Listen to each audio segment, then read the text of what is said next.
She said it like she was ordering lunch, not like she was asking me for another $2,000. Just until next Friday, Evie. I swear on my kids. I was standing in my own kitchen, in my own house, wearing the same sweater I'd worn when I first met Sharon, 48 years ago. Back then, she was a 16-year-old with tangled curls and chipped nail polish, the baby sister of the man I loved. She'd grown up since then, sure.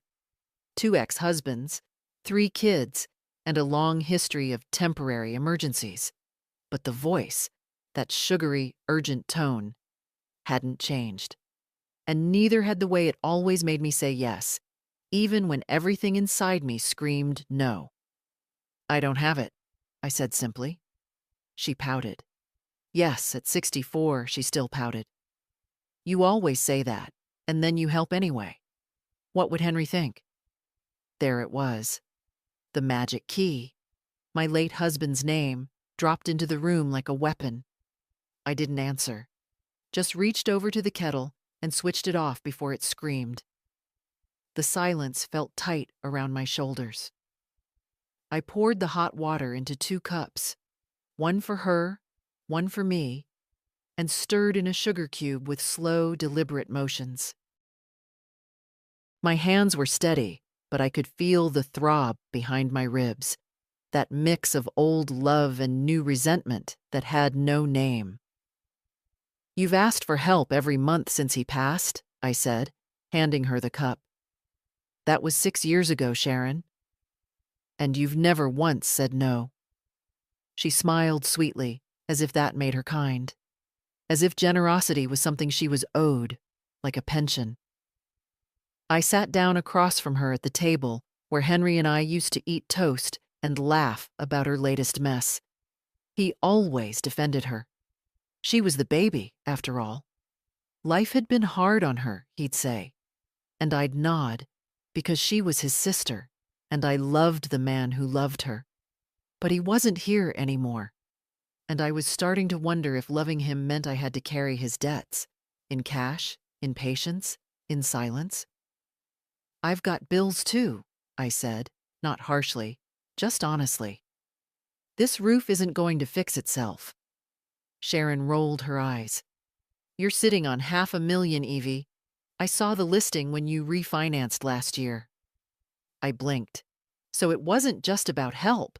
It was about access, about expectation. And about how, somewhere along the line, I'd stopped being Evelyn, wife, sister-in-law, woman, and turned into an open wallet with a soft voice. "You've been looking into my finances. Don't make it sound so sinister." She laughed. "It was public info. I just needed to know where we stood." We. As if we were in this together. I stared at her. Really stared. The tinted hair, the glossy nails, the watch I'd seen in a catalog for $400. The coat draped over the back of the chair. Real leather. She looked better fed than I did. "And you still need $2,000? For rent." She didn't blink.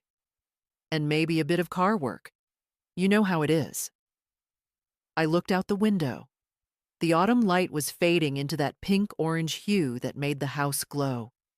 Henry used to call it our golden hour. It had been our favorite time, when he'd sit on the porch and I'd bring him coffee. Now the porch was dusty, the chair empty, and the only person sitting across from me was someone who used his memory like a crowbar. "No," I said softly. It landed like a thunderclap. Her mouth opened, closed. She laughed again, this time brittle. "What?" I said no. She set down her tea a little too hard. "You can't be serious." "I can. You'd let me get evicted?" I didn't answer that. I'd let her talk. That was always the way. Sharon spun her stories, and I played the quiet audience. "I helped with Henry's funeral, remember? I stayed with you for 2 weeks. I made sure you ate. You stayed here because your lease was up. And you brought frozen dinners I paid for. Wow, she said. You're really keeping score now? I looked at her without flinching. Yes. She stood abruptly, the chair scraping across the tile. Fine. Keep your damn money. I nodded. I didn't have the strength to argue. Not anymore. Not after all the years of small withdrawals. Not just from my bank account, but from my spirit. She snatched her purse. Henry would be ashamed of you. That one landed. I watched her go, those sharp, angry heels clacking against the tile like judgment. The door slammed. The house went quiet. I sat there, alone with my cup of tea. The same tea I'd served her 100 times before, but it tasted different now. It tasted like the first sip of freedom. When Henry died, Sharon moved in the next morning. Not the day after the funeral, the day after he passed.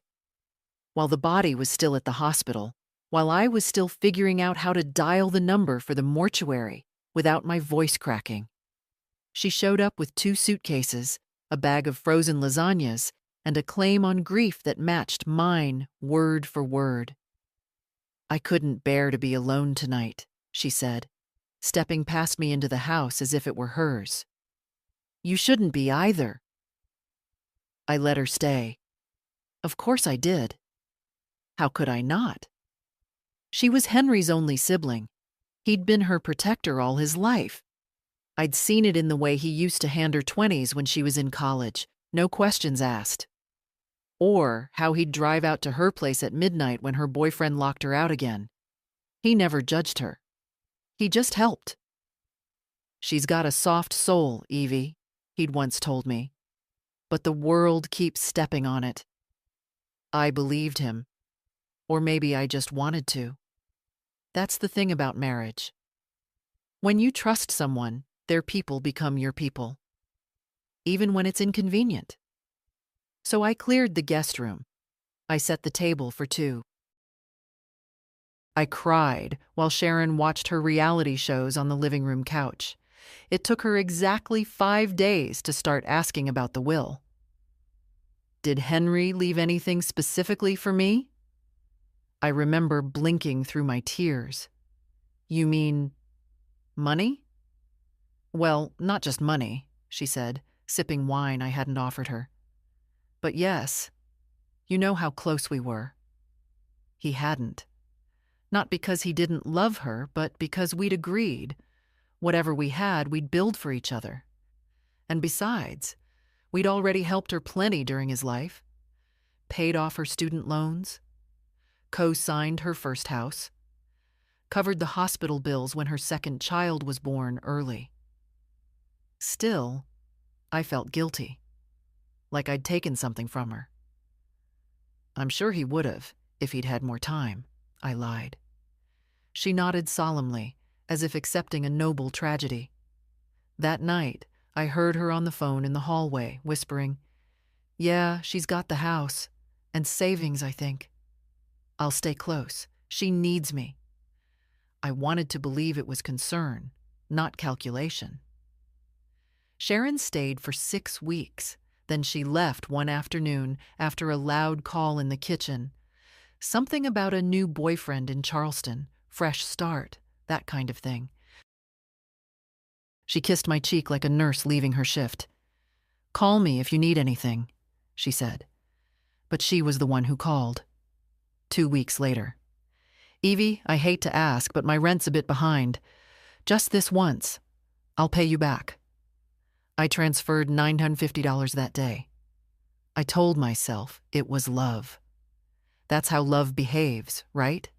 It helps. But then it was her car, then her son's braces, then a temporary layoff. Each time, I wanted to believe it was the last. Each time, I ignored the quiet calculation behind her sweet voice. Years slipped by like mail under the door. My hair thinned, my hands stiffened. I took up morning walks until my knees began protesting. The house got quieter. No Henry to share coffee with. No kids of our own to drop by. But Sharon kept calling.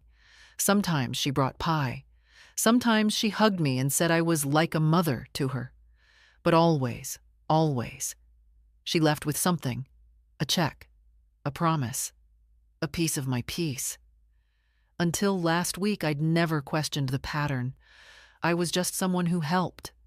But something about that last visit, the casual entitlement, the way she mentioned my refinancing like a weather report, it planted a stone in my chest, heavy and cold. And now, days later, I was still feeling it. That evening, I sat down at the kitchen table with my checkbook. I opened the drawer where I kept old bank statements, printed emails, a few letters from Henry in fading ink. I wasn't sure what I was looking for, just that I couldn't rest until I looked. One folder, Home Finances, hadn't been touched in months. I flipped through the pages, tracking bills, payments, donations. Then, in the back, something caught my eye. An envelope, unmarked. Inside, a letter from my bank, dated last year. Thank you for activating your second card ending in 0943. As requested, it has been mailed to the alternate address provided. I felt the world tilt slightly. Second card? I didn't have a second card. I stared at the letter, then checked the name. Evelyn M. Harper. My name, my address on the account. But the card had gone somewhere else. Alternate address. My hands were shaking as I logged into my online banking, something I rarely did. It took 3 tries to get the password right. There it was, a credit card I didn't recognize. $11,183.22 to balance, minimum payment overdue, and a mailing address, 1225 Elmwood Terrace, Sharon's condo. For a long moment, I just sat there, staring. The numbers didn't register at first. My brain was still catching up to the violation, the theft, the betrayal. She hadn't just asked. She'd taken. And I had let her. I didn't sleep that night. I lay in bed staring at the ceiling, the fan turning shadows in slow circles. Every sound in the house felt louder than usual. The creak of the floorboards, the sigh of the wind outside, the tick of the clock Henry used to wind every Sunday night. The letter sat on the nightstand like a weight. She'd used my name, my credit, my trust, and I hadn't noticed. Because I hadn't looked. Because when someone calls you family, you don't think they'll use you like a spare coat in the rain? But Sharon had. By morning, I had brewed 2 pots of coffee and read every statement I could pull up online. The transactions were all there, bold and clear. Sephora, Saks Fifth Avenue, a boutique hotel in Savannah, multiple Uber Eats orders, not a single payment for rent or groceries or bills, nothing that hinted at need. This wasn't survival. This was indulgence. I printed the statements and placed them in a folder. By 10 a.m., I was on the phone with my bank's fraud department. A pleasant young man named Marcus asked for my details and then, carefully, listened. I never authorized a second card, I said. He was quiet for a moment. Mrs. Harper, we can certainly flag this as potential identity theft, but the account was opened using your original application. Same signature on file. My stomach dropped. Signature? Yes, ma'am. We have your signed authorization for the second card, dated July 12th of last year. I pulled out my file of household paperwork. That was around the time Sharon had come over to help me with a refinancing form. She'd insisted on organizing the paperwork, reading the fine print, bringing me the right pages to sign. She'd stood by the kitchen island, tapping her perfect gel nails against the granite while I scribbled my name where she pointed. I thought she was helping. She forged it, I said, quietly into the phone. Marcus didn't respond at first. Then, "I'm very sorry to hear that. We'll open a formal dispute, Mrs. Harper. It will require a statement and possibly a police report. Are you comfortable pursuing that?" I didn't answer right away. The thought of reporting her, of making this public, turning my shame into an official record, made something inside me shrivel. But the image of those shopping receipts, those dinners, that spa retreat. "I'll do whatever's required," I said. My voice was flat, cold, new, even to me. Marcus gave me instructions on what to submit. He promised to follow up. We ended the call politely. I sat there, the line dead in my hand, and looked around the kitchen. Nothing had changed, but everything had. The dishes were clean, the fridge was humming, the wind rustled the curtain, and I realized I had no idea who I'd been these last few years. Not a woman, not a widow, not Evelyn Harper. I'd been Sharon's fool. She had taken my grief and turned it into leverage. She had watched me sign those papers, smiled at me, called me Sweet Evie, and stolen my future one swipe at a time. The folder with all the evidence was now thick. I added notes to it. Dates I remembered her visiting, things she'd asked for. I circled transactions I could match to stories she'd told me. After lunch, I called the credit bureau. I froze my credit. I placed alerts on every account. Then I called the card company directly and started the process of fraud reporting. By 4 p.m., I was exhausted. But the hardest call was still ahead.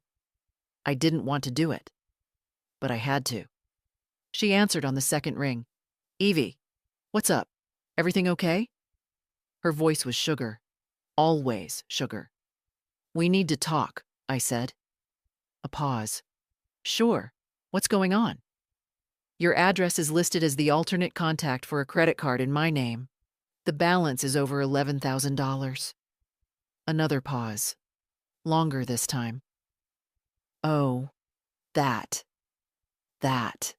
As if she'd misplaced a library book. "I didn't mean for it to get so high," she added quickly. "I thought I'd be able to pay it down before you noticed. You opened a credit card in my name, Sharon. You signed the form.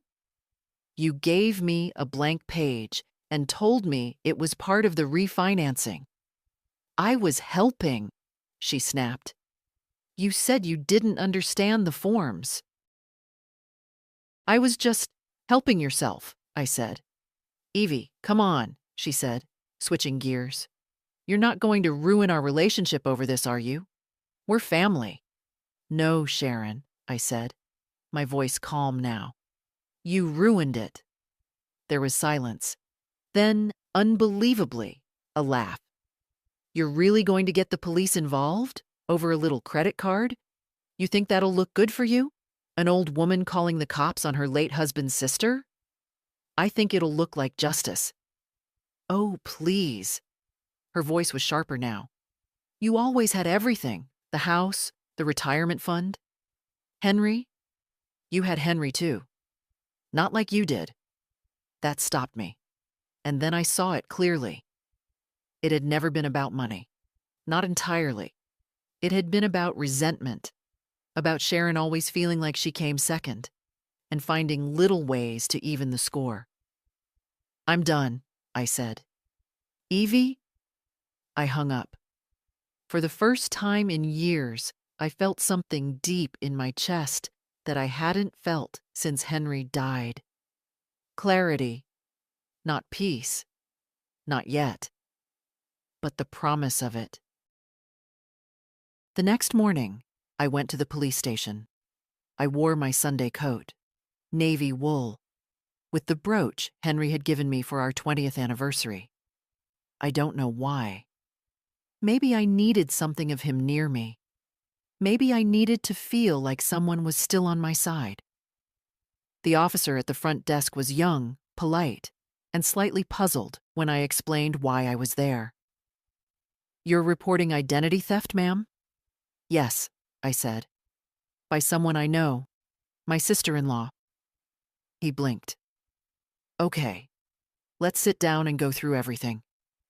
I handed him the folder, the statements, the letter from the bank, the address mismatch, the phone log from the card company. I'd made it neat, labeled every section. Years of running a household left me well-trained in organization, even in betrayal. He skimmed the papers and gave a low whistle. This is thorough. She always said I was too meticulous, I replied. He looked up. I saw something shift in his expression, a flicker of respect. It took about an hour to file the formal report. He said they'd follow up with the credit bureau, the bank, possibly Sharon herself. He couldn't promise prosecution. Depends on what the DA decides. But the case was solid. You've got a clear trail here, he said, nodding, and forgery's serious, even between family. She stopped being family when she started stealing, I said quietly. He gave me his card and told me I could call any time. When I stepped outside, the sky was overcast, that thick kind of gray that never breaks. The wind was sharp, biting. I pulled my collar up and walked slowly to the car. There was a voicemail on my phone. Sharon. Evie. You went to the police? Are you out of your mind? You're going to ruin my life over this? Jesus Christ, you know I was going to pay it back. I just needed time. You always had time. You always had everything. And I just needed a little of it. You've got no one else, Evie. Who's going to visit you now? Who's going to take care of you when you're sick? Think about that. I deleted it. Let her stew. I drove home in silence, the hum of the tires the only sound. I didn't turn on the radio. I didn't need music to fill the space. The silence felt earned. When I got home, I sat at the kitchen table again. My place of thinking. My corner of the world. I opened my checkbook. I flipped through the stubs, one by one. Not just the ones to Sharon. Others. Little loans here and there. Donations to cousins who never called again. A birthday gift to a neighbor's son who never wrote a thank you. I wasn't just generous. I was easy. I thought about what Sharon said in the voicemail. You've got no one else. It was true in some ways. Henry was gone. We'd never had children. The few relatives I kept in touch with were scattered, polite but distant. And Sharon, for all her flaws, had been the only person who still called me Evie with any warmth. But it wasn't warmth, was it? It was habit. It was access. Who's going to take care of me when I'm sick? The question hung in the air like a trap. But here's the thing. I've taken care of people all my life. I've bathed a dying husband, cooked for neighbors, covered for a forgetful friend at church. I've managed my own household for nearly 5 decades. I've endured grief without collapsing, paid bills without help, buried love, and kept going. I don't need someone to take care of me. I need someone to respect me. And if that someone is just me, well, then that'll have to be enough. I spent the afternoon cleaning. I opened windows, aired out the curtains, put on a record I hadn't touched since 1986. For dinner, I made a proper roast, just for me. The table was set with the good plates, the cloth napkin folded neatly. When I sat down to eat, I looked at the empty chair across from me. I used to imagine Henry there. Used to pretend we were still sharing meals, our old rhythm intact.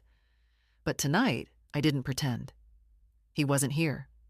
But I was. And I was tired of pretending that being alone meant being small. After dinner, I made a list. Not groceries, not chores. People. People who mattered. Who had shown up. Even in small ways. There was Doris from the library, who always saved the good books for me. There was Maria, the woman from the market, who asked how I was even when I wasn't buying. There was Ellen, my neighbor's daughter, who shoveled my walkway without asking every winter since she turned 13. And there was Mrs. Dalton, the piano teacher, who once told me, "You give too much, Evelyn. You've got to keep something for yourself, or you'll vanish." I thought she was being dramatic. Now I see she was being generous with the truth. I circled 3 names on the list. People I wanted to invite for tea. Real tea, not polite noise. Connection. Maybe they'd come. Maybe they wouldn't. But it would be mine to offer. On my terms. Before I went to bed, I wrote a letter. To Sharon. I didn't plan to send it. But I needed to write it. You stole from me. You didn't need to ask this time. You knew I'd say yes. That's the worst part. You didn't even give me the chance to say no. You stopped being my family the moment you decided my trust was worth less than your lipstick. I wish you well. I do. But not at my expense. Not anymore. I folded the letter, tucked it in the drawer. Then I turned out the lights and climbed into bed. The fan spun above me, slow and steady. For the first time in a long while, the ceiling felt like it belonged to me again. 3 days later, a letter arrived from the credit card company. They were formally closing the fraud case, pending law enforcement review. The balance would be frozen. No further charges could be made. The account was effectively locked. If the police investigation confirmed my statement, which it would, the debt would be fully discharged from my record. I set the letter down beside my tea and stared at it for a long while. That was it. The account was no longer mine to carry. Not the balance, not the shame. But Sharon's voice still lingered in my ears. You've got no one else. Who's going to take care of you? She had said it like a warning, as if removing her from my life would leave me exposed. But you can't be exposed when you've already been stripped down to the truth. That afternoon, I called the lawyer Henry and I had used when we set up our estate plan. Mrs. Harper, his assistant said warmly, "It's been a while. What can we do for you?" "I'd like to amend my will," I replied, "and create a protective trust." There was a pause. "Of course. Do you have a beneficiary in mind?" I thought about it for a moment. Not Sharon. Not her children, though one of them had always been kind to me, the middle one, Jamie, with his gentle eyes and quiet voice. But even he had drifted away over the years, and this wasn't about punishment. It was about boundaries. I'd like the trust to support women who've been financially exploited by family members, I said. Quiet women, older women, women like me. There was another pause. Then the assistant said softly, "That's a very powerful purpose, Mrs. Harper. I'll set up a meeting." I hung up and stared out the window, the bare trees outside scratching the sky. Winter was coming. I felt it in my joints. But there was a warmth beginning somewhere inside me. Something I hadn't felt since before Henry got sick. Not happiness exactly, but intention. That night, I didn't cook. I took myself out. Nothing fancy, just the diner on the corner with the red vinyl booths and the 2 bright lights. I brought a book with me, one I'd read before, but loved still. The waitress called me Hon and brought me hot pie without asking. I left her a $20 tip. On the walk home, I saw a figure on my porch. At first, I thought it might be the neighbor's kid. He sometimes dropped off the mail by mistake. But as I got closer, I saw the outline of a woman in a thick jacket, pacing. Sharon. My stomach clenched. She saw me and straightened. "Evie."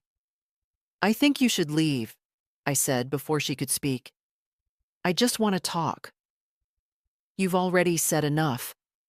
She looked thinner, or maybe just smaller. The defiance was still there, but muted now. Her mouth twitched like she was trying to decide between anger and begging. I didn't mean for it to go that far, she said. I was in a hole, and I didn't know how to get out. So you buried me in it too. I made mistakes, okay? I didn't answer. She stepped forward. I heard about the trust. Of course she had. This town may not be big, but its mouths are wide. That's what this is about? I asked. You want to make sure your name's not in the fine print? No. Her voice cracked. I don't know who I am without you. There it was. The truth, finally. Not about the money. Not even about the betrayal. But about identity. Sharon had always defined herself in proximity to others. Henry's sister, my burden, someone else's emergency. When I stopped playing my part, she lost her lines. You'll figure it out, I said. You're a survivor. I'm sorry. I believed her, but sorry wasn't enough.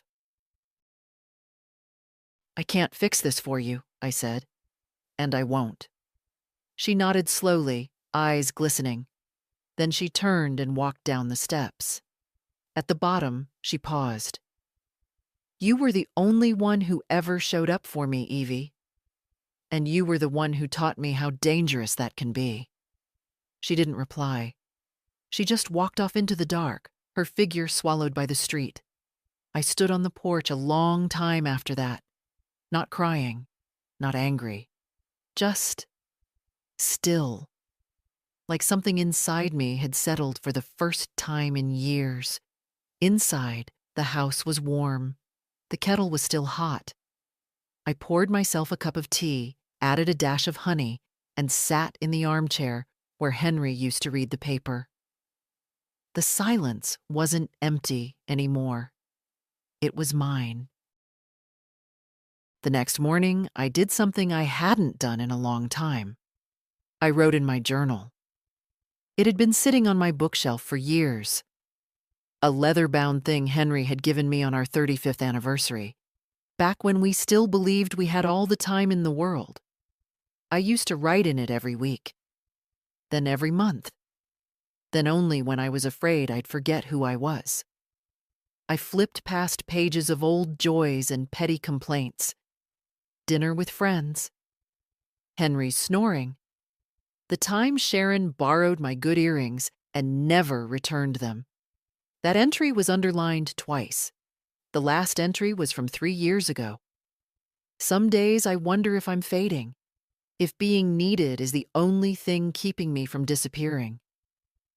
I read that sentence 3 times, and then I picked up my pen. Today, I didn't pick up the phone when it rang, and nothing broke. The world kept spinning. Maybe that's freedom. Maybe that's what surviving looks like at 72. I wrote until my hand ached. Afterward, I bundled up and went for a walk. Just around the block. The air was cold, and I knew better than to test my knees. But I needed to move, to remind myself I still existed outside these walls. Halfway down the street, I passed Mrs. Latham's house. She was outside fussing with a rake, her breath visible in the chill. We nodded politely. I was about to keep going when she called out, "Evelyn, do you still make those apple muffins?" I blinked. I haven't in years. My granddaughter's in town this weekend, she said. She still talks about those muffins from the church bake sale. I smiled. Well, I've still got the recipe. Would you join us Saturday for tea? Just something small. It took me a second to answer, not because I didn't want to, but because no one had invited me anywhere in months, not without a reason involving sympathy, obligation, or a favor. I'd like that, I said. When I got home, I dug out the recipe card from the back of the pantry.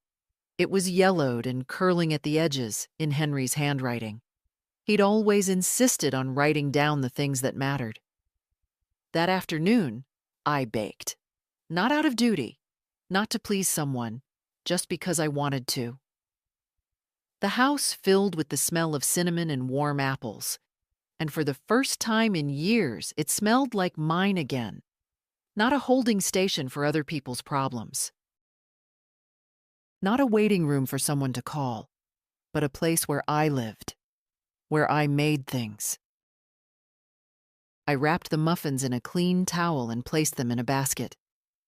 I'd bring them over to Mrs. Latham tomorrow. Maybe she'd freeze some for her granddaughter. Maybe we'd sit and talk. Or maybe I'd just drop them off and wave goodbye. Either way, it would be my choice. That evening, I sat down with the folder again, not the one about Sharon. I'd already tucked that away in the cabinet with the locks. That chapter was done. This one was the trust papers. My lawyer had sent over a draft for my review. It laid everything out in clear, simple language. A portion of my estate would go to fund legal support for women over 60 who had been financially exploited by relatives. Another portion would provide small emergency grants, no strings, no red tape, to women in similar situations. Not loans, gifts, with dignity. I was no philanthropist, but I had enough, more than enough. And if my life had taught me anything, it was that women like me were always told to be quiet, be helpful, be grateful. And when the people we helped turned on us, we were told to stay silent, to avoid drama. This fund wouldn't make noise, but it would speak. And maybe it would be a lifeline for someone else staring at an account they never opened, wondering how they'd let it happen. I signed the papers, initialed every page. And when I got to the final line, I paused. There was a space for the trust's name. I thought of Henry. I thought of all the women I'd seen in support groups back when I was helping at the senior center. Their quiet dignity, their folded hands, their careful words. And I wrote, "The Steady Hands Fund," because that's what we are. Women like me. We hold things together until they break us. But not anymore. Not now. The week after I signed the trust papers, the house was quiet in a new way. Not the hollow silence I used to fill with busy work or noise from the television. This was a deliberate quiet, like the stillness after a storm, when the air is heavy but clean, and every object seems to have shifted just slightly in its place. I moved slower. Not because I was tired, but because I no longer felt the urge to chase urgency that wasn't mine. Sharon hadn't called again. I didn't expect her to. I suppose she was waiting to see if the bank would come after her, or if the police would. The officer I'd spoken to left a message confirming the case had been referred to the DA's office. It could take weeks, he said. Months, even. That was fine. I wasn't waiting. On Thursday morning, I received a letter, handwritten, no return address. The envelope was cream-colored, thick paper, the kind used for wedding invitations or apologies. Inside, one sheet of lined paper, written in a rushed, slanted hand I recognized instantly. "Evie, I know you probably won't believe me. Maybe you shouldn't, but I never meant to hurt you. I was drowning, and I grabbed onto the only thing that ever felt solid. That was you. It's always been you. I don't expect forgiveness, but I want you to know I see it now. What I did, and I'm sorry. Sharon." There was no return address, no phone number, nothing that invited a reply. Just a whisper left on the page. I folded the letter and placed it in the back of my journal, not because I forgave her, but because I wanted to remember how it felt to read those words, not with relief or closure, but with clarity, because the apology wasn't mine to hold. It was hers to carry. Later that day, I received a call from a woman named Liana. She was a counselor at the community center, someone I'd met years ago when Henry and I used to volunteer during the holidays. "Evelyn, I heard from Francis Whitaker that you've set up a new trust." "I have," I said. "It's still being finalized." She paused. "Would you be willing to come speak to a small group at the center?" I hesitated. "I'm not a speaker," I said. "You're someone who lived it," she replied. "That matters more." The meeting was on Tuesday evening. I spent the weekend trying to figure out what to say. I pulled out old notebooks, drafted outlines, made bullet points I never used. When Tuesday came, I wore a soft gray sweater and my most comfortable shoes. The community center hadn't changed much. Still the same faded walls, the old vending machine humming in the corner, the soft murmur of volunteers in the hall. The group met in room 3B. There were 12 women in plastic chairs, arranged in a circle. Some looked younger than me, some older. One wore a coat the entire time. Another clutched a notebook, but never opened it. They looked at me like I had answers. I didn't. But I had a story. I told them about Sharon, about Henry, about the credit card I didn't open, and the signature that wasn't mine, about the moment I said no and how much it cost, and how much it gave back. I didn't cry. My voice shook only once. When I finished, no one clapped. That wasn't the kind of room this was. But a woman named Carol, whose son had drained her pension over 5 years, reached across the space between us and squeezed my hand. It was enough. After the meeting, Liana walked me to the front. "I've seen a lot of women go through this," she said, "but not many come out on the other side with a clear voice." "I didn't think I had one," I admitted. "You do now." That night, I sat by the window, tea in hand, and thought about legacy. Not money, not property, not even the trust, but the act of saying, "This happened, and I survived it. And you can too." Sometimes the most generous thing we can do is tell the truth. The house creaked in the wind. The radiator rattled. Somewhere outside, a dog barked. But inside me, something had settled. Not like stone, like soil, like something that might grow. The next morning, I made cinnamon toast the way Henry used to like it. Thick, buttered, sprinkled with sugar that melted at the edges. I hadn't made it since he passed. It felt like resurrecting a ritual from another life. I sat with it at the kitchen table, letting the sweetness linger on my tongue, and for once, I didn't feel guilty eating something just for comfort. Halfway through my tea, the phone rang. Unknown number. I let it go to voicemail. A minute later, the message appeared on the screen. I tapped play. "Hi, Mrs. Harper. This is Jamie, Sharon's son. I hope it's okay that I'm calling. I got your number from Aunt Donna. I just wanted to say I heard what happened. I'm really sorry. If you don't want to hear from me, I'll understand. You were always kind to me, and I wanted to say thank you. That's all." His voice was quiet, unsteady. Still the same softness he had as a child when he used to fall asleep on my couch after cartoons. I sat there, phone in hand, heart ticking like a slow metronome. I hadn't thought about Jamie in years. He'd drifted after college, moved out of state, rarely called his mother. I'd always assumed they'd fallen out over something that wasn't my business. Sharon didn't speak of him much, and when she did, it was usually with a sigh and a complaint about his judgment. But I remembered him differently. He used to help me carry groceries when he was 12. Once wrote me a poem for my birthday. It wasn't very good, but he'd folded it into an origami swan and left it in my mailbox. He was the only one of Sharon's kids who ever said thank you without being prompted. I dialed his number before I could talk myself out of it. He answered on the first ring. "Jamie, it's Evelyn." Silence. Then, You called back." "I did. Thank you." We didn't talk long. I wasn't ready for a deep conversation. But he asked how I was, and I told him the truth. Better. Stronger.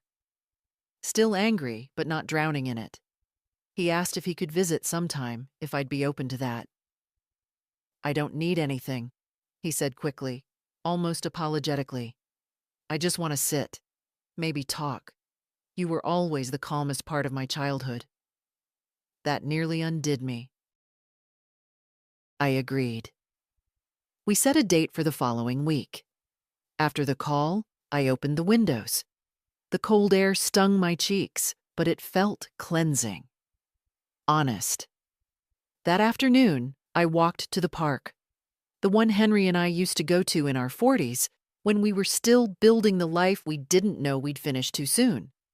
The benches were the same. The pond, half frozen. A child in a red coat ran past me, trailing laughter. I sat on a bench and closed my eyes. I didn't think about Sharon. I didn't think about the money. I thought about the air, the smell of frost, the sound of dry leaves scuttling across the path. When I came home, there was a letter in the mailbox. No return address. But I knew the handwriting. Sharon again. "Evie, I won't bother you after this. I just wanted you to know I've spoken to a lawyer. They said I might be charged. I don't know what's going to happen. I deserve whatever comes. I started a job at a temp agency. Filing paperwork. Nothing glamorous. But it's honest.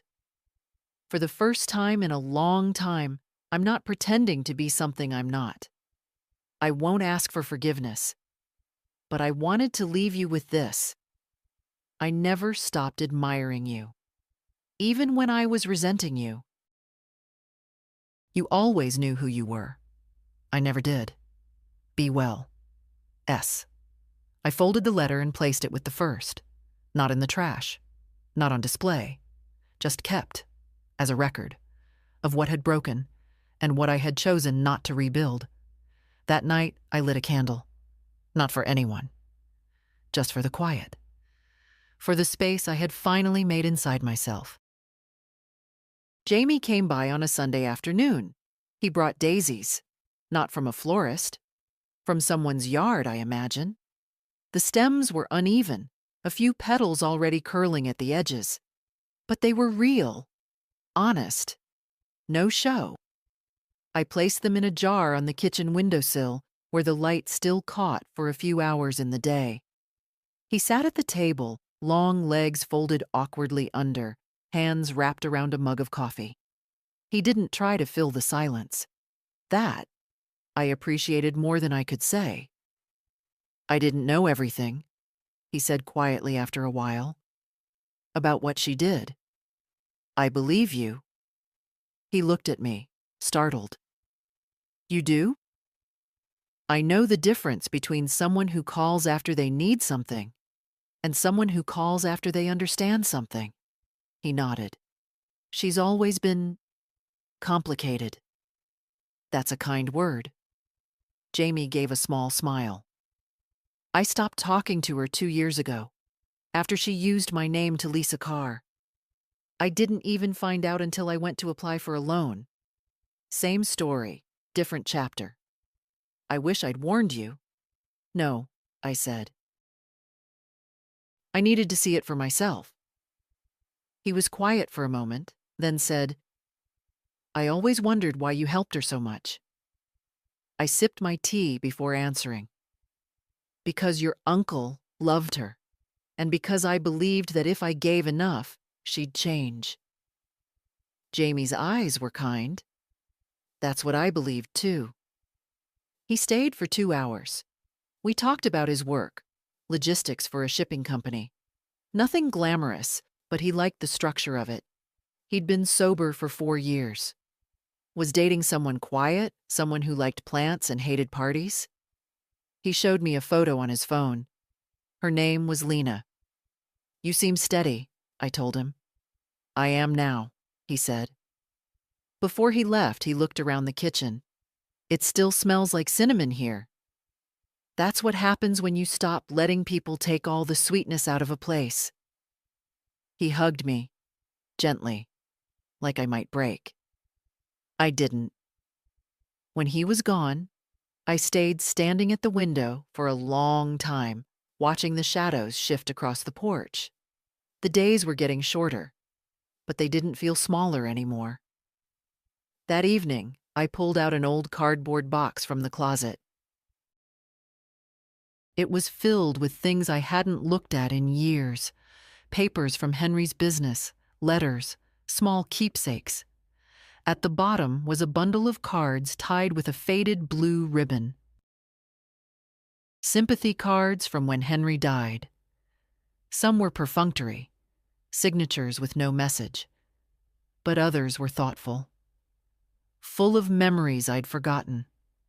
The way Henry helped a neighbor fix her screen door, or the time he built a bench at the church with no one asking him to. He was a good man, but he wasn't perfect. He hadn't seen what Sharon was capable of, or maybe he had, and chose to love her anyway. That was his choice. But he wasn't here now, and I was learning, slowly, quietly, that I didn't have to keep making his choices for him. In the bottom of the box was a note he'd once tucked into a book I was reading during his chemo treatments. "Evie, I don't say it enough, but you've been my whole spine in this life. If there's a day when I'm not around, promise me you won't let yourself bend for people who never learned how to stand. Love, H." I sat back on my heels and let out a breath I didn't realize I'd been holding for years. He had known, not about the credit card or the thousands of dollars or the forged signature, but about me, about how much I'd give and how little I'd protect myself. The next morning, I dropped that note, folded neatly, into the folder with the trust papers. It belonged there, with the rest of the things that were mine to shape, now. I called Liana at the community center and told her I'd like to come back. Not to speak, not yet, but just to be in the room again. "Of course," she said. "We'd be honored." Later, I walked to the bakery and bought 2 croissants. One for now, one for tomorrow. The woman behind the counter smiled. "Haven't seen you in a while." "I've been tending to overdo things." "Well," she said, handing me the bag, "you look like someone who got some of her shine back." I didn't know what to say to that, so I just smiled and let it be true. 2 weeks later, I received a call from the district attorney's office. The case was moving forward. Charges would be filed. Fraud, forgery, identity theft. The full list made my stomach turn, even though I'd asked for this, even though I knew it was necessary. The woman on the line, calm, efficient, asked if I'd be willing to testify, should it come to that. "I can," I said, my voice quiet but steady. "You don't have to decide today," she replied. "But your statement carries weight. It's clear, thorough. You've done everything right." I hung up and sat for a long time at the table, fingers curled around my teacup, untouched. I had done everything right. That's what they said. But it didn't feel like victory. It felt like grief, wearing a new outfit. When someone robs you with a weapon, you're allowed to scream. You're allowed to run. But when it happens with a smile, a hug, a nickname you've answered to for decades, it takes longer to know you've been hurt, and even longer to stop blaming yourself. Later that day, I went to the center again. Not to speak, not yet, but to listen. Just to sit among women who had walked roads that looked a lot like mine. One of them, a soft-voiced woman named Gloria, shared how her nephew had used her Social Security number to apply for 3 payday loans. Another described how her daughter-in-law had moved in just for a few months and stayed for 4 years, never paying rent, never lifting a finger. Each woman told her story with that same hesitant tone I knew so well. The tone that says, "I know this sounds small, but it took everything from me. When it was my turn, I didn't say much. Just enough." "I used to think love meant saying yes," I said. "Now I know love can also be a boundary, a closed door, a quiet refusal." A few women nodded. One reached into her purse and dabbed at her eyes. It wasn't a speech, it wasn't healing, but it was honest.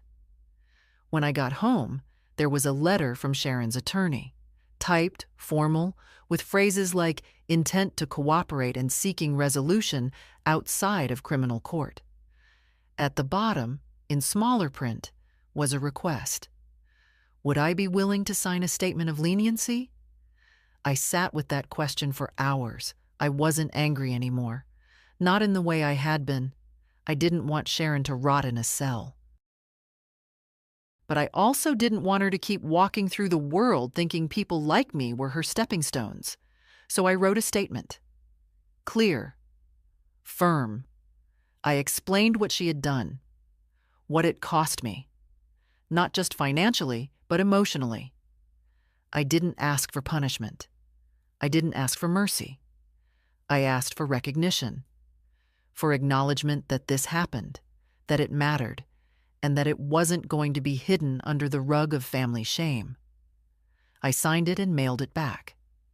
The next day, Jamie called. "They contacted me too," he said. "Asked if I'd speak on her behalf. I told them I couldn't. Not yet." "You don't owe anyone that," I said. "I just wanted to say, I'm proud of you, Evie. You didn't let her keep the last word." I smiled at that. Because for so long, I'd been the woman who let things go. Let people talk over me. Let silence do the hard work of survival. But not anymore. That weekend, I did something small. I rearranged the living room, moved the armchair to the other side of the window, took down the old curtains and replaced them with new ones I'd found on sale. A soft, pale blue, like the early morning sky. It wasn't dramatic, but the light felt different. And so did I. Sunday morning came with frost on the porch railings. I stood at the window with my tea, watching the neighborhood wake up. The usual rhythm of early dog walkers, bundled children tugging reluctant parents, a man scraping ice from his windshield with a loyalty card. The world hadn't changed, but I had. There was a new kind of steadiness in my bones, the kind that doesn't come from age or experience, but from clarity. The quiet conviction of someone who has finally chosen herself. I'd expected to feel lonely, cutting Sharon out of my life. But what came instead was space. I could breathe again. I could think in full sentences, not half-worried ones. I could plan something as small as what to cook for dinner without wondering if someone would call asking for money or to borrow my car or to just stay a night or two. I hadn't realized how much of my life I'd lived braced for impact. That afternoon, I sat down with my calendar. The paper kind I still kept, even though Jamie had offered to set up something digital for me. I liked turning the pages, liked the weight of pen on paper. I filled in dates for the community group, a lunch with Mrs. Latham, a trip to the farmer's market with Ellen's daughter. I even penciled in time for myself, walks, baking, reading, not because I had to earn rest, but because I finally understood it was mine to take. At dinner, I set the table for one, as I always did. But this time, I used the good plates. Henry had always insisted they were only for company. I smiled as I served myself roasted carrots and lentils on fine china. I was company now, my own. After I ate, I pulled out a letter I'd been putting off. One to my cousin Marjorie in Maine. We hadn't spoken in nearly 7 years. A silly falling out over something neither of us remembered clearly. But I missed her. Missed her laugh, her bluntness, the way she always put too much salt in the soup and called it robust. I wrote simply, "Dear Marjorie, I've been thinking about you lately. Life is short and pride is heavy. I'd rather carry your friendship. If you're willing, I'd love to talk. Love, Evelyn." I sealed the envelope and set it by the door. One small mending. That night, I dreamed of my garden. Not the real one. The one from the old house Henry and I lived in before we moved here. The rows of tomatoes, the stubborn hydrangeas. In the dream, the soil was warm in my hands. Something new was just beginning to bloom. When I woke, I felt rested. Not because life was easy now. It wasn't. I still had bills, creaky knees, quiet mornings that stretched too long. But there was a sense of direction again, a path I'd chosen rather than one I was dragged down. Later that week, I received a small package. No return name, just a P.O. box in Georgia. Inside, a silver necklace with a tiny charm shaped like a door. No note, just a tag that read, "Here's to closing the wrong ones." I didn't need a signature to know who sent it. I placed it on the hook by the mirror where I could see it every morning, not as a reconciliation, but as a reminder. Sharon's choices weren't mine to fix. Her regrets weren't mine to soften. But even now, even after everything, there was a part of her trying, in her own way, to name what she broke. That was hers to carry, and I had no interest in picking it up. Instead, I put on my coat and stepped out into the cold. The air was sharp, clean. My breath curled in front of me like smoke from an old memory. I had nowhere urgent to go, but for once, that felt like abundance. I started volunteering again, just once a week, at the church thrift shop. Nothing demanding, mostly sorting books, folding sweaters, making polite conversation with women whose lives I'd once only known through brief nods during service. It felt good to use my hands, to be useful in a way that didn't cost me pieces of myself. On Wednesdays, I worked the front desk. Most of the customers were older, quiet, deliberate, looking for something warm to wear or a book they hadn't read in years. One woman brought in her late husband's coats and left in tears. I helped her carry the bags and said nothing, just offered a steady hand. That was enough. One afternoon, a man came in, middle-aged, nervous, said he needed a winter jacket for work, didn't have much. I found a good one in the back, navy, thick, barely worn. Told him it was on the house. He looked at me like I'd handed him gold. "God bless you," he said. I smiled. I'm already blessed. And for once, I meant it. At home, life moved in small, steady rhythms. Morning tea, quiet lunches, walks when the sun came out, phone calls from Jamie, short, warm, no agenda. He told me Lena was pregnant. They weren't married yet, but they would be. She wanted a quiet ceremony. I told him that sounded just fine. "You'll be a great-grandfather," I said. He laughed. "And you'll be the only person I trust for advice." I felt something warm open in my chest. Not pride, not nostalgia. Just the deep, settled joy of being trusted again. Not used, not tolerated. Chosen. The DA's office called a few days later. Sharon had accepted a plea deal. Restitution, community service, Probation, no jail time. She'd agreed to repay a portion of the stolen funds over 5 years. I'd receive updates annually. "Do you wish to make a victim's statement for the record?" the woman asked. I thought about it, then said no. I had already said everything I needed to say, to Sharon, to the police, to myself. The record didn't need my pain. It already had the facts. What mattered more was how I'd lived after. That weekend, I had guests for the first time in years. 3 women from the community group. Gloria brought cranberry scones, May made deviled eggs. Liana brought a bottle of apple cider and made us laugh with a story about her neighbor's cat getting stuck in the pastor's car. We sat in my kitchen, the sun slipping through the window, warm even in October.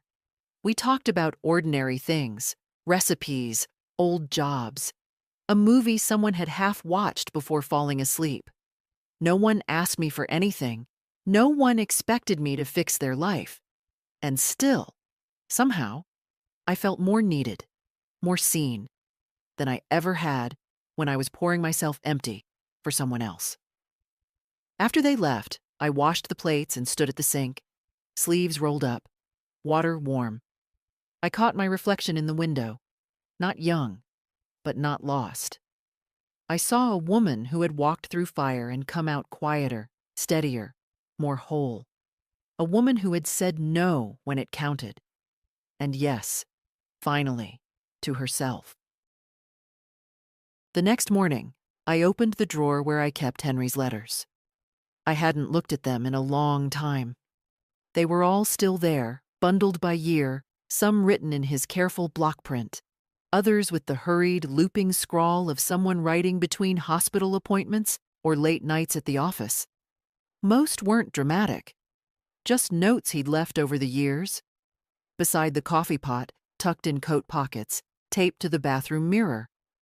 One of them, dated April 12, 1998, simply read, "Don't forget you're not alone, even when you feel like you are." I ran my thumb over the ink, now a little faded. Back then, I'd assumed he meant because of him, that I wasn't alone because he was there. But now, all these years later, I understood it differently. That even when people leave, by death, by distance, by choice, we are not undone. We are not empty. We are the continuation of what we survived, of what we reclaimed. I placed the letter back into the envelope and stood for a while, letting the house settle around me. It was a quiet day. Overcast, the kind of gray that used to make me feel invisible. But not anymore. Now I moved through the hours with awareness, with choice. I paid bills, folded laundry, called Marjorie, who, to my surprise, picked up on the first ring. We talked for nearly an hour, laughed like we hadn't skipped 7 years.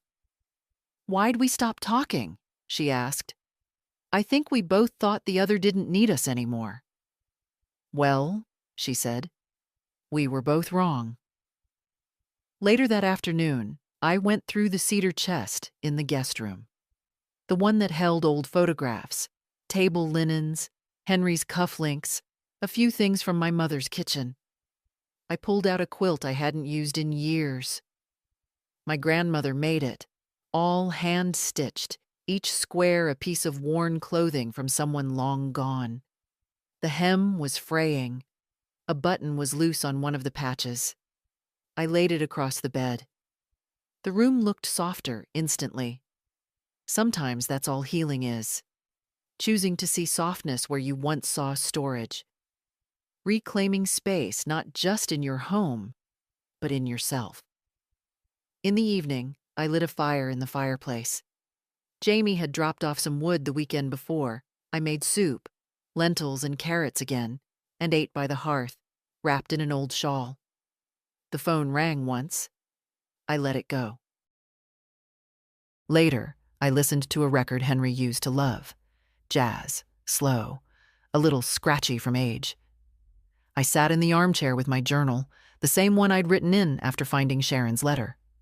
I added a line. I am no longer afraid of being alone. I am afraid of being erased. And now I won't let that happen. I paused, then added, not by silence, not by debt, not by love mistaken for loyalty. I didn't write for long. Sometimes, the most honest entries are the brief ones. Before bed, I checked the lock on the front door, as I always did. Turned off the lights. Walked through the house slowly, letting each room remind me of its place in my story. The kitchen, where I had wept over bills I didn't owe. The hallway, where Sharon had once whispered into her phone. The living room, where I had listened to the truth and finally said enough. And the bedroom, where I now slept without flinching at the dark. I climbed under the quilt, the weight of it grounding but not heavy.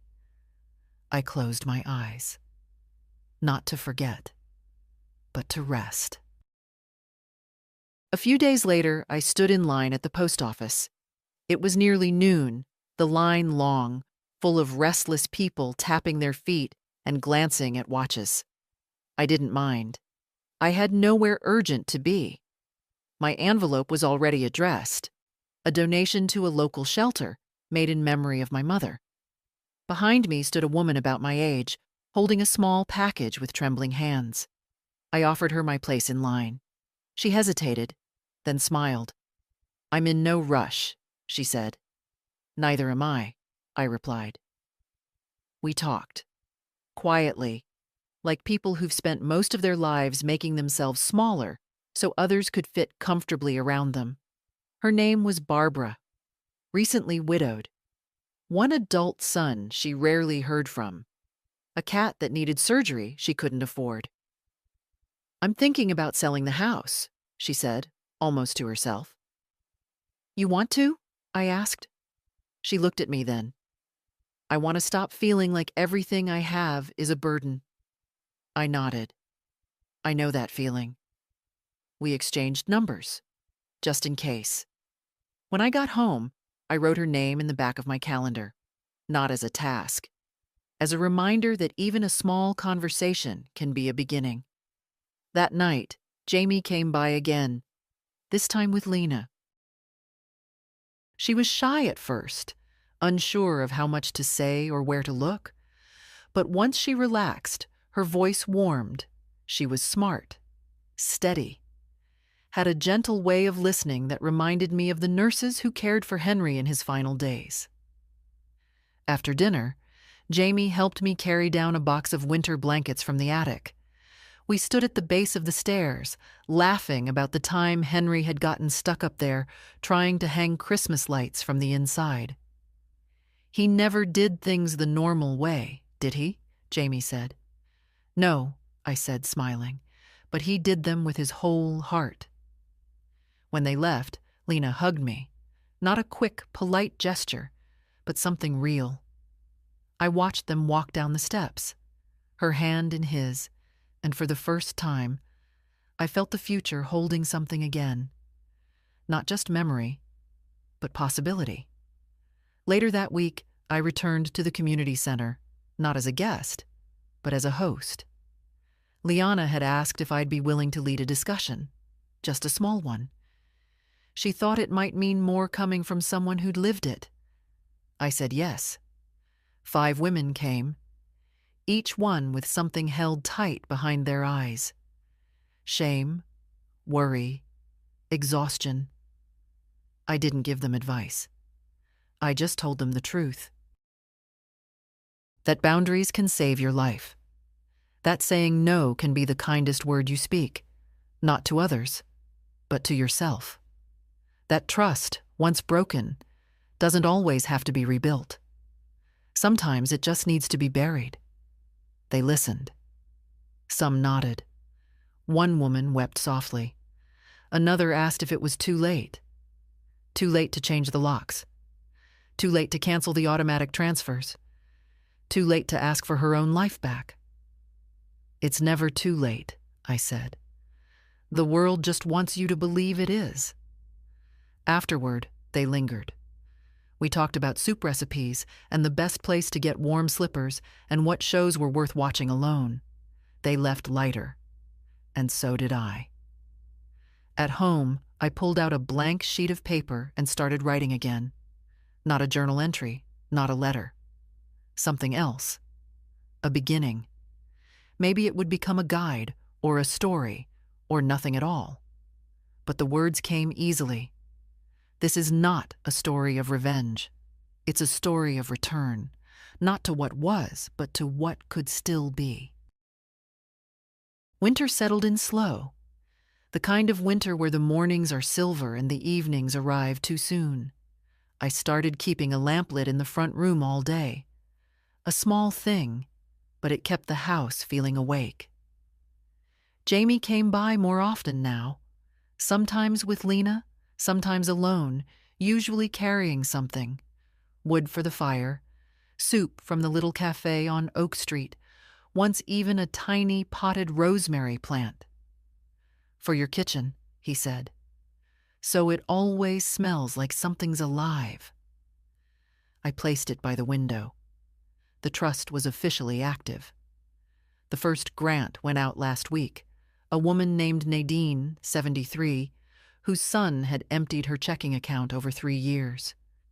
The letter she sent in return was short, just 3 words. I can breathe. That was enough.